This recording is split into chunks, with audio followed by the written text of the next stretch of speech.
नमस्कार साथियों, मैं ओम सिंह भाटी। आज इस सेशन में बात करेंगे अपना जो पहला रिवीजन टेस्ट हुआ है।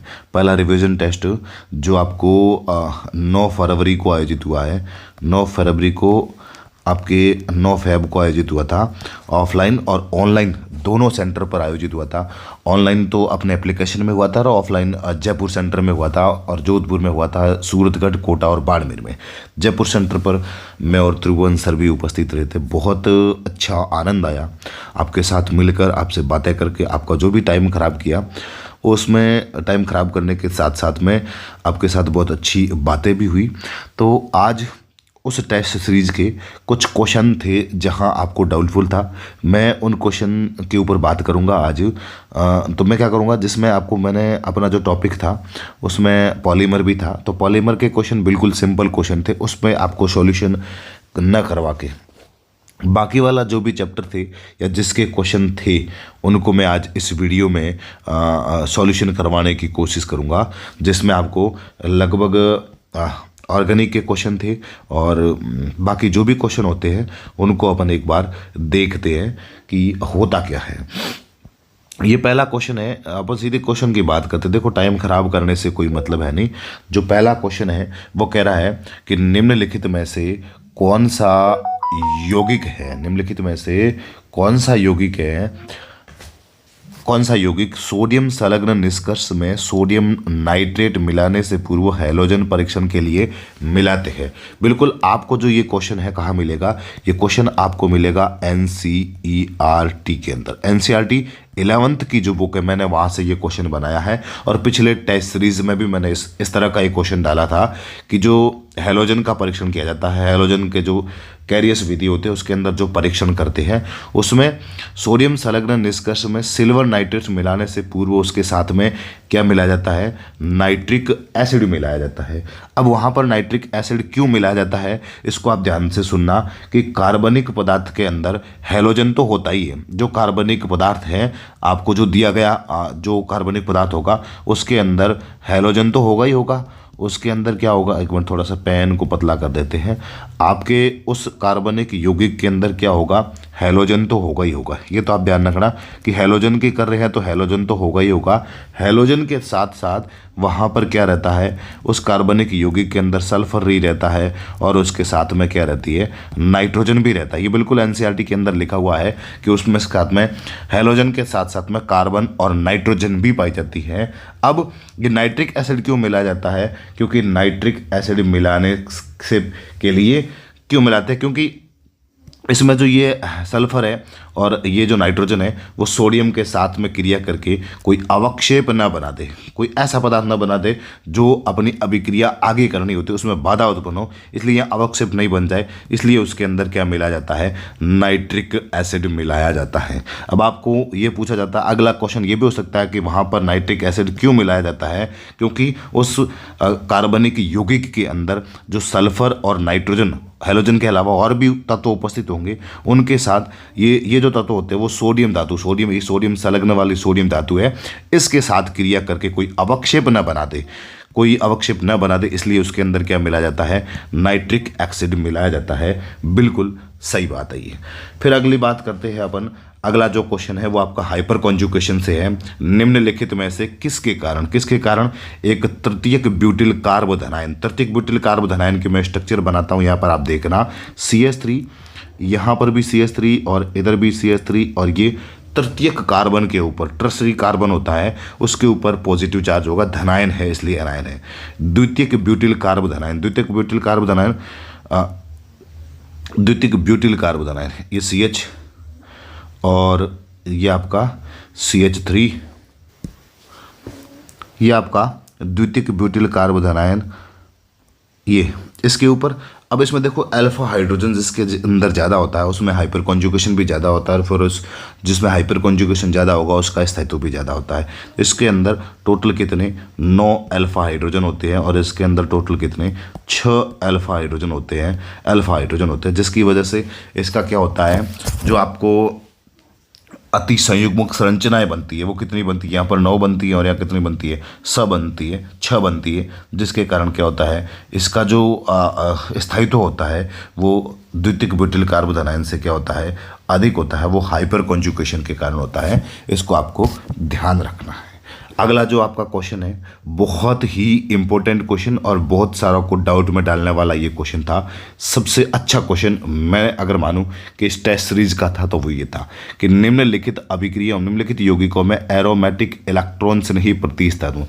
एरोमेटिक इलेक्ट्रोफिलिक सब्स्टिट्यूट अभिक्रिया, रिएक्शन के लिए अभिक्रियाशीलता मतलब क्रियाशीलता मतलब रिएक्टिविटी का क्रम क्या होगा, उसकी अभिक्रियाशीलता किसके प्रति, एरोमेटिक इलेक्ट्रॉन से नहीं प्रतिस्थापन अभिक्रिया, electrophilic addition electrophilic substitute reaction के प्रति जो अभिक्रियाशीलता का क्रम होता है वो क्या होता है। देखो यहाँ पर एक क्लोरो समूह है, यहाँ पर मैथिल मतलब OCH3 है, ये OCH3 आप इसको मान सकते हो ये, और यहाँ पर ये है, ये CH3 है और ये साइनो है और यहाँ पर ये क्लोरीन है। ये 4 तत्व बेंजीन की जो परमाणु है या फिर अपन कह सकते हैं प्रतिस्थापी है, वो बेंजीन समूह से, बेंजीन से जुड़े हुए होते हैं। फिर अब इसके अंदर जो एरोमेटिक इलेक्ट्रॉन स्नेही प्रतिस्थापन अभिक्रिया अपन ये जानते हैं कि उन यौगिकों में सबसे अधिक होती है जिनमें जो आक्रमणकारी स्थल होता है, मतलब जहाँ पर जो इलेक्ट्रॉन स्नेही जुड़ना होता है वहाँ पर क्या होना चाहिए, उच्च इलेक्ट्रॉन घनत्व होना चाहिए। क्या होना चाहिए, जहाँ से भी प्रतिस्थापी जुड़ेगा वहाँ पर इलेक्ट्रॉन घनत्व उच्च होना चाहिए। फिर उसके बाद में जो वहाँ से समूह जुड़े हुए होते हैं, कुछ समूह ऐसे होते हैं जो बेंजीन वलय को इलेक्ट्रॉन देते हैं, यानी बेंजीन वलय को इलेक्ट्रॉन से नहीं प्रतिस्थापन अभिक्रियाओं के प्रति सक्रिय करते हैं और कुछ क्या करते हैं, विसक्रिय करते हैं। अब कुछ ऐसे समूह होते हैं जो विसक्रियनकारी समूह होते हैं। अगर अपन मान के चले कि मैं 2 बताता हूँ, एक होता है सक्रियनकारी समूह, अब इसको मेरे को हिंदी में इंग्लिश वर्ड याद नहीं आ रहा, एक होता है सक्रियनकारी समूह।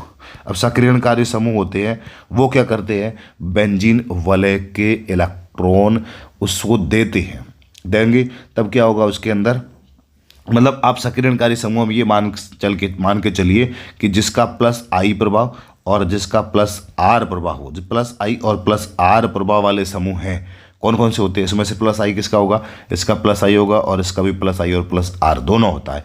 अब दूसरा कौन सा होता है, विसक्रियनकारी समूह। विसक्रियनकारी समूह मतलब जो बेंजीन को क्या करते हैं, इलेक्ट्रॉन स्नेही प्रतिस्थापन अभिक्रियाओं के प्रति क्या कर देते हैं, उसके प्रति क्या कर देते हैं, विसक्रिय कर देते हैं। इनका क्या होता है, माइनस आई प्रभाव होता है और माइनस आर प्रभाव होता है।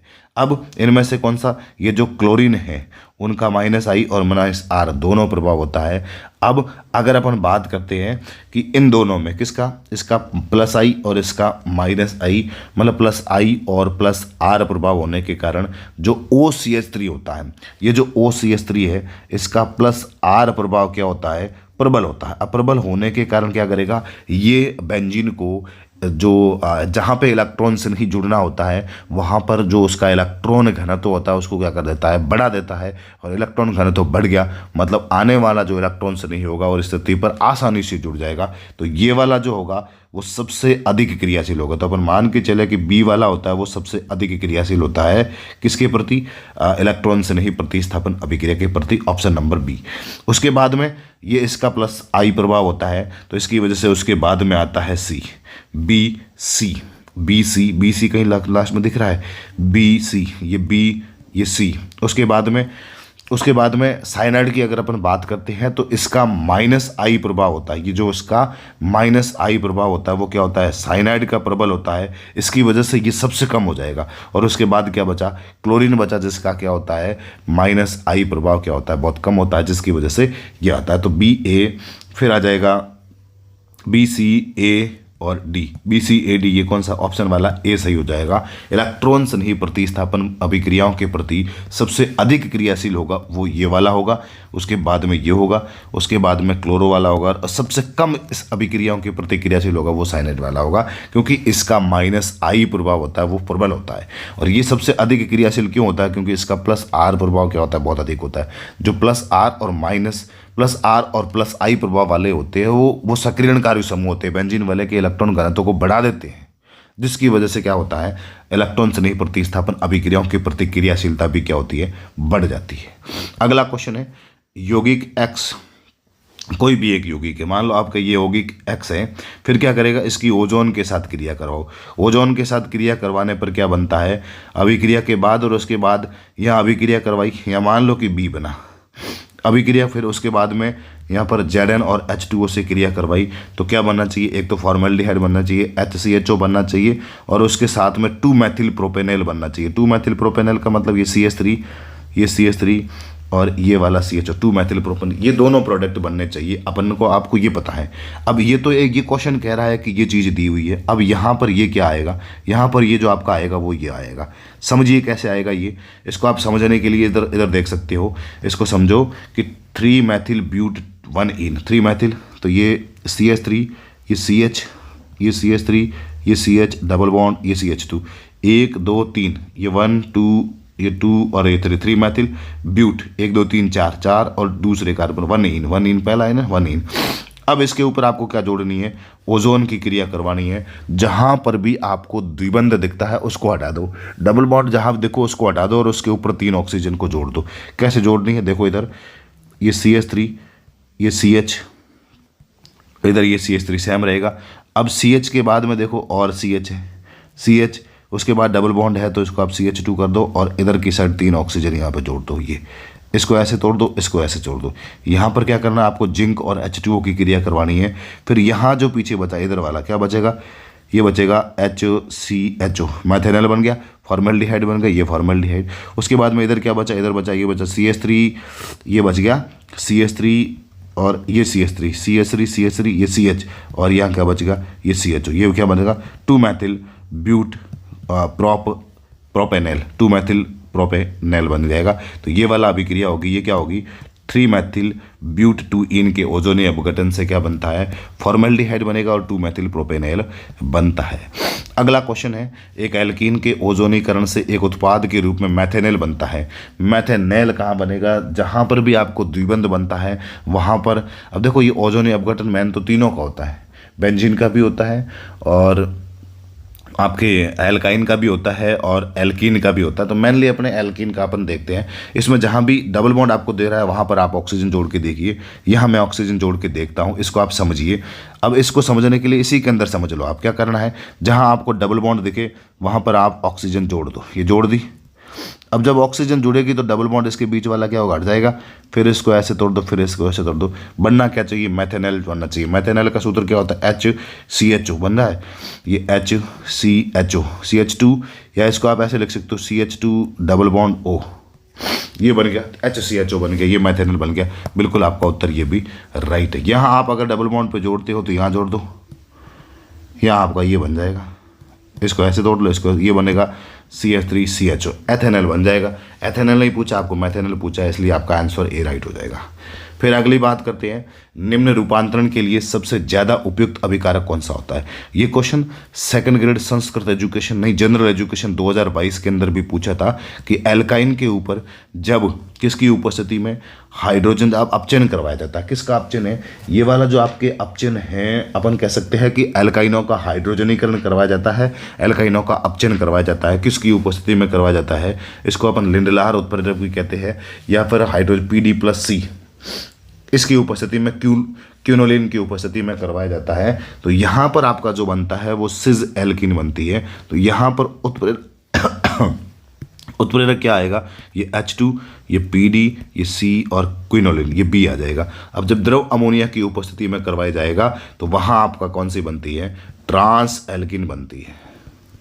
क्या बनती है, विपक्ष एल्किन बनती है, ट्रांस एल्किन बनती है। बिल्कुल ये ध्यान रखने योग्य बात होता है। एक क्वेश्चन के साथ में मैंने आपको 2 क्वेश्चन बना दिए कि जब इसकी उपस्थिति में अभिक्रिया करवाओगे सिज एल्किन बनेगी, द्रव अमोनिया और सोडियम धातु की उपस्थिति में अभिक्रिया करवाई जाती है तो आपकी क्या बनती है, ट्रांस एल्किन का निर्माण होता है। बहुत अच्छा क्वेश्चन था ये।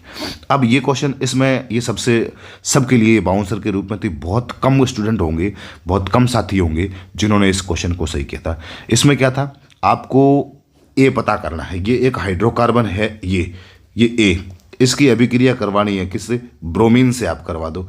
ये ब्रोमीन से आपने अभिक्रिया करवाई, प्रतिस्थापन अभिक्रिया करके एल्किल ब्रोमाइड बना दिया, क्या बन जाएगा, ABr, एल्किल ब्रोमाइड बन गया।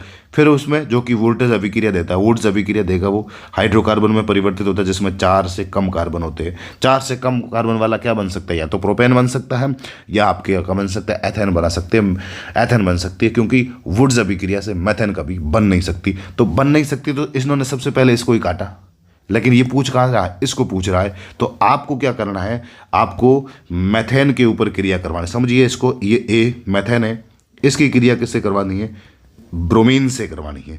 प्रतिस्थापन अभिक्रिया सूर्य के प्रकाश की उपस्थिति में होती है। HBr आपका निकल जाएगा, एक यहाँ से H हाइड्रोजन निकलेगा और यहाँ का आपके क्या निकलेगा, Br निकल जाएगा, तो ये बनेगा CH3Br। ठीक है, एल्किल ब्रोमाइड बन गया। ये कह रहा है, सीधी बात देखो, इसको लाइन को समझो। एक हाइड्रोकार्बन A है जो ब्रोमीन से क्रिया करके प्रतिस्थापन अभिक्रिया द्वारा एल्किल ब्रोमाइड बनाता है। ब्रोमीन से प्रतिस्थापन अभिक्रिया करवा दी, एल्किल ब्रोमाइड बना दिया। अब इसकी वुड्स अभिक्रिया जब भी करवाई जाती है, 2 एल्किल हैलाइड लिए जाते हैं। अब मैं यहाँ पर अगर आपको समझने के लिए अगर बताऊँ तो आप इसे यहाँ पर 2 एल्किल हैलाइड ले सकते हो। कैसे, समझिए इसको, 2 एल्किल हैलाइड लेने हैं। समझने के लिए मैं बता रहा हूँ, CH3 ये Br प्लस ये Br ये CH3, 2 एल्किल हैलाइड ले लिए। यहाँ से ये वुड्स अभिक्रिया ऐसे होती है और यहाँ पर क्या लिया जाता है, शुष्क ईथर लिया जाता है। ईथर की उपस्थिति में अभिक्रिया होती है, वुड्स अभिक्रिया, क्या निकल जाएगा, Br2 निकल जाएगा, ये CH3 और ये CH3 क्या बनेगा, एथेन बनेगा। बिल्कुल ये अभिक्रिया राइट है और इसका आंसर क्या होगा, CH4 होगा। अगर आपको समझ में नहीं आई तो आप कॉल करके पूछ लेना, मैं इस अभिक्रिया को आपको समझा दूंगा बिल्कुल अच्छे से। यह अभिक्रिया होती है और आपका उत्तर ये हो जाएगा, ये वाला। अगला है, निम्नलिखित में से किस अणु में बाएं से दाएं परमाणुओं, बाएं से दाएं आप जाते हो तब sp2 sp और sp संकरण इसके अंदर होता है। देखो सबसे पहले अगर बात करते हैं किसके अंदर, सबसे पहले अपन बात करते हैं ऊपर वाला जो एग्जांपल है, इसके अंदर ये वाला जो कार्बन होता है वो क्या होता है, sp2 संकरित होगा। ये वाला क्या होगा, sp2, ये वाला भी कैसा, sp2, और ये वाला भी कैसा, sp2।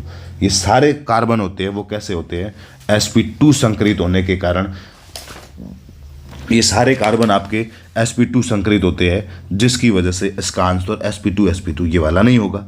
दूसरा कार्बन जिसके अंदर ये वाला कार्बन कैसा होता है, sp2 संकरित हो गया। फिर ये वाला कार्बन भी कैसा हो गया, sp2 संकरित हो गया, क्योंकि इसके अंदर देखो डबल बॉन्ड वाला जो एल्कीन होती है उसमें प्रत्येक कार्बन sp2 संकरित होता है। ये ट्रिपल बॉन्ड वाला है तो sp हो गया, ये भी ट्रिपल बॉन्ड वाला है तो sp हो गया। इसका राइट आंसर क्या हो जाएगा, B हो जाएगा।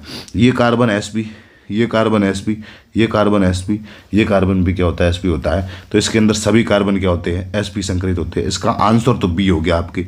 फिर ये sp3, ये sp2 और ये sp3, राइट आंसर क्या होगा, B होगा। फिर अगला जो क्वेश्चन है वो कह रहा है कि 2 पाई आबंधों की अन्योन्य क्रिया तथा पाई आबंध के समीप परमाणु पर एकांकी इलेक्ट्रॉन लोन पेयर होता है कि युग्म के बीच अन्योन्य क्रिया के कारण अणु में ध्रुवणता उत्पन्न होती है। इस प्रभाव को क्या कहते हैं, अनुनादी प्रभाव कहते हैं, रेजोनेंस इफेक्ट कहते हैं। तो ये वाला इसका ये हो जाएगा।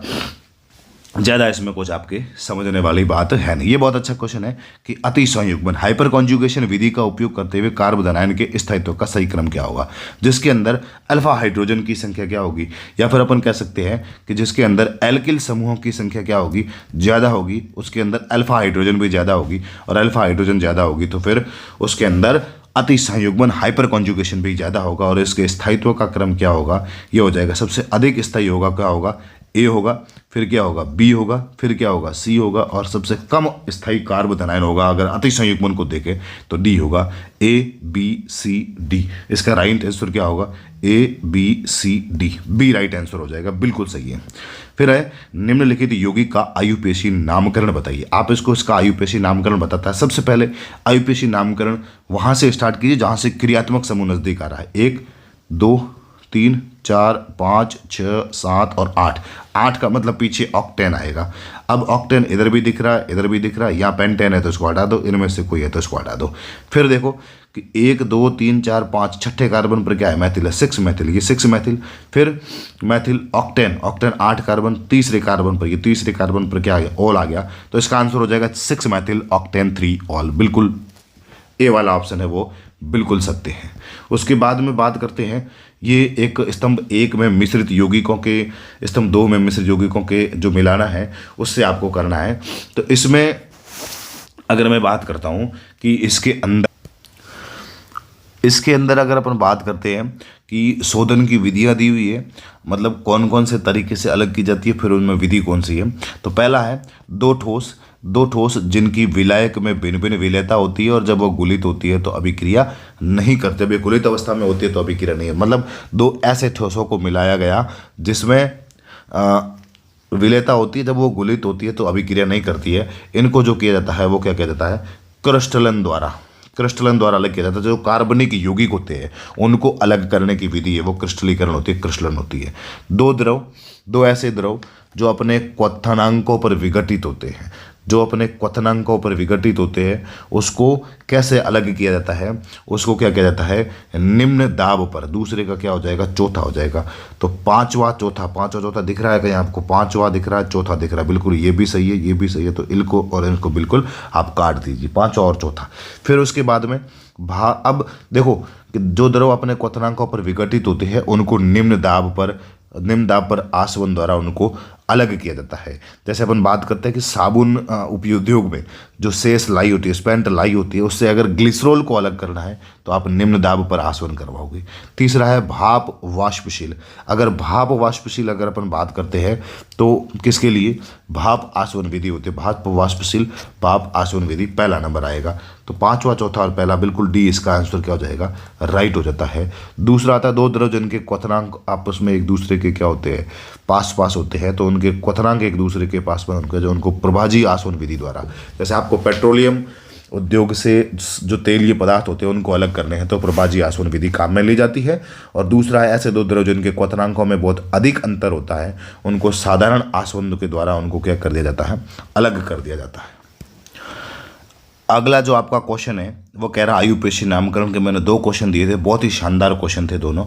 निम्न का आयुपेशी नाम है, क्या नाम है इसका नाम है, देखो इसका नंबरिंग कीजिए, 1 नंबर कार्बन, ये 2 number carbon, 3 number carbon, 4 number और 5 नंबर। इस तरह का क्वेश्चन अपने सेकंड ग्रेड में पूछा जाता है जिसमें 2 से 3 क्रियात्मक समूह आपको साथ में दिए जाएंगे। बाकी आप लंबी श्रृंखलाओं वाले आयुपेशी नामकरण में उलझना भी मत। मैंने देखे कई कोचिंगों ने बहुत बड़े बड़े लंबे क्वेश्चन करवा रखे हैं, नहीं आएगा क्वेश्चन। 5 कार्बन मतलब पेंटेन आएगा। पेंटेन किस में, ब्यूटेन है तो उसको हटा दो, ये बिल्कुल हटा दीजिए, ब्यूटेन आए तो नहीं आएगा क्योंकि 5 कार्बन है। क्रियात्मक समूह मैन जो पीछे आएगा वो सबसे पहले आएगा बाद में, और इसमें जो बीच वाला कीटोन क्रियात्मक समूह है उसको जो प्रतिस्थापी के रूप में काम में दिया जाएगा। तो चौथे कार्बन पर क्या है, चौथे कार्बन पर ऑक्सो है, तो 4 ऑक्सो कितने कार्बन, 1 2 3 4 पेंटेन, फिर ओइक अम्ल, पेंटेन ओइक अम्ल, यह होगा 4 ऑक्सो पेंटेन ओइक अम्ल। डी इनका बिल्कुल राइट आंसर हो जाएगा। फिर अगर अपन बात करते हैं, बहुत अच्छा क्वेश्चन है, कैरियस विधि द्वारा, इस बार ये सेकंड ग्रेड में इस प्रकार के पैटर्न का क्वेश्चन आएगा।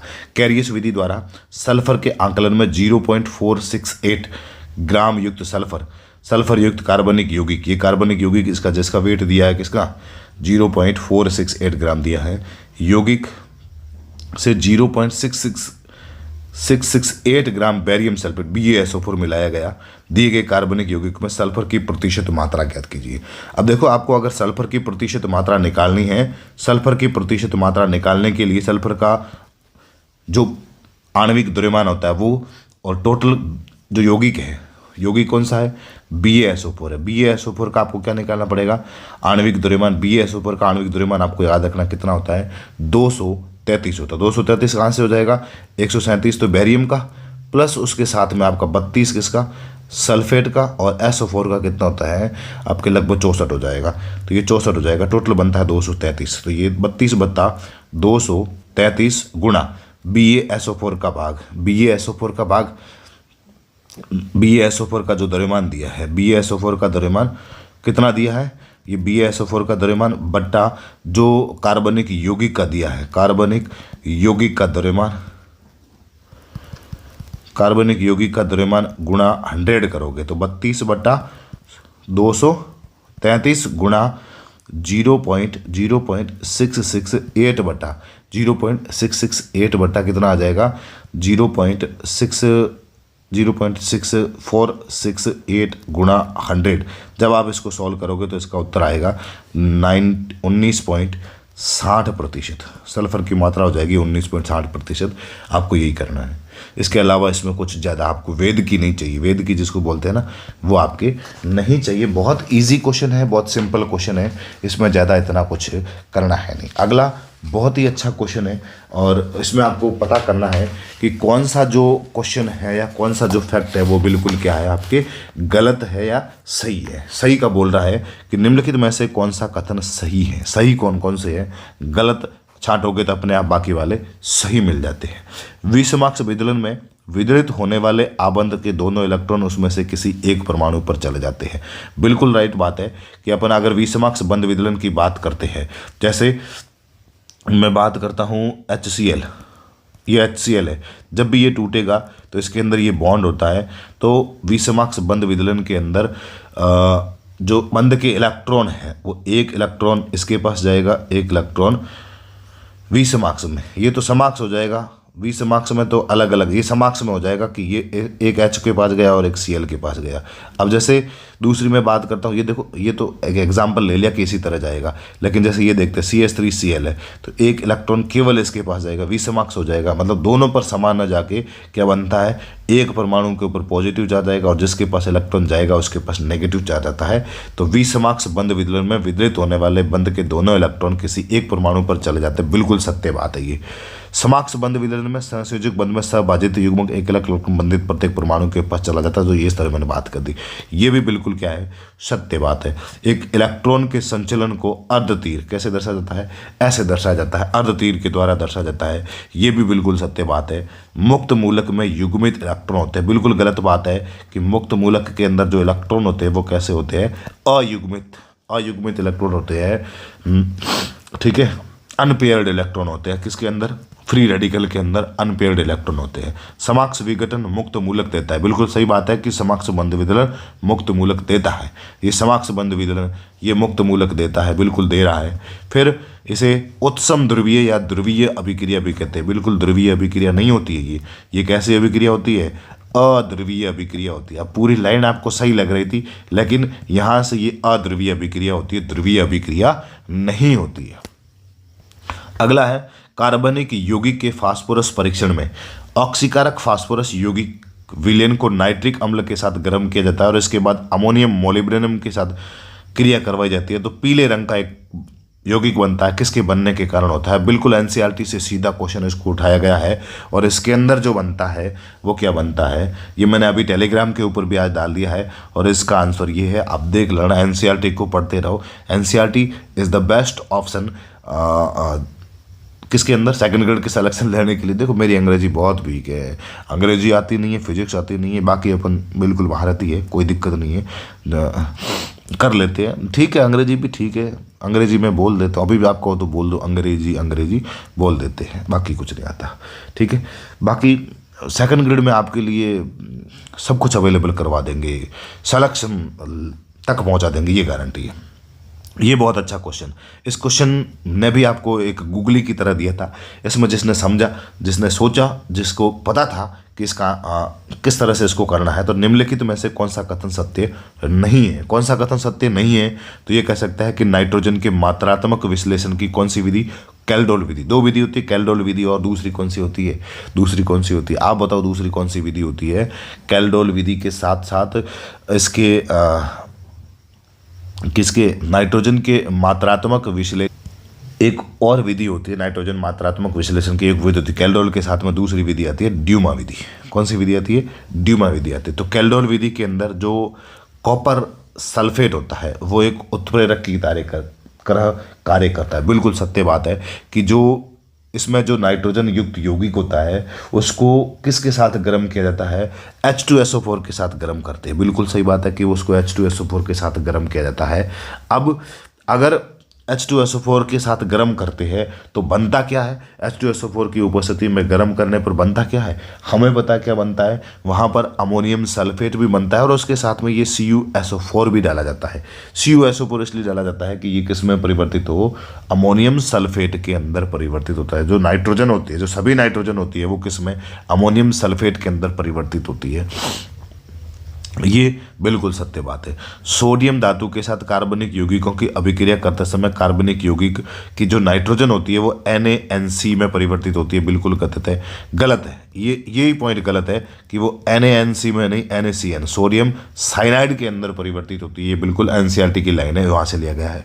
कैल्डोल विधि में कार्बनिक यौगिक में उपस्थित नाइट्रोजन गुणात्मक रूप से अमोनियम में परिवर्तित होती है। बिल्कुल वो अमोनियम में परिवर्तित होती है, गुणात्मक रूप से अमोनियम में होती है। लास्ट में वो जो बनता है वो अमोनियम सल्फेट पहले बनता है और लास्ट में उसका अधिक मात्रा में करवाने पर अमोनिया उत्पत्ति होती है। नाइट्रोफिनॉल और पैरानाइट्रोफिनॉल के मिश्रण को पृथक्करण आसवन विधि द्वारा किया जाता है। बिल्कुल सत्य बात है। तो इसमें गलत कौन सा है? जो आपका बी वाला ऑप्शन है वो बिल्कुल गलत है। यहाँ पर NaNC नहीं NaCN होगा। अगला है निम्नलिखित में से कौन सा एरोमेटिक यौगिक है? बेंजीन एरोमेटिक है, ये भी है और ये भी है। ये सभी एरोमेटिक यौगिक है। एरोमेटिक यौगिक को पता लगाने के लिए आपको हकल का नियम देखना पड़ेगा। हकल का नियम देख लीजिए। तो ये वाले जो केमिस्ट्री के क्वेश्चन थे इसको मैंने आपके यहाँ लगभग कर दिए हैं। बाकी जो भी बचते हैं और भी देखते हैं कौन कौन से क्वेश्चन है। बाकी और भी मेरे हिसाब से इसमें से डाउटफुल क्वेश्चन नहीं है। और भी कुछ होते हैं तो मैं उनका प्रूफ टेलीग्राम के ऊपर आपको डाल दूंगा। देखो बहुत काम होने के बावजूद भी मैं अगर इस तरह के क्वेश्चन को आपको एक क्वेश्चन के साथ में बहुत सारे क्वेश्चन बता रहा हूँ तो बहुत अच्छा हो रहा है आपके लिए। और भी मैं कोशिश करूँगा कल भी जो बचे हुए क्वेश्चन है केमिस्ट्री का उसका एक वीडियो सॉल्यूशन करवा दूँ। आज के इस वीडियो में इतना ही। बहुत बहुत धन्यवाद।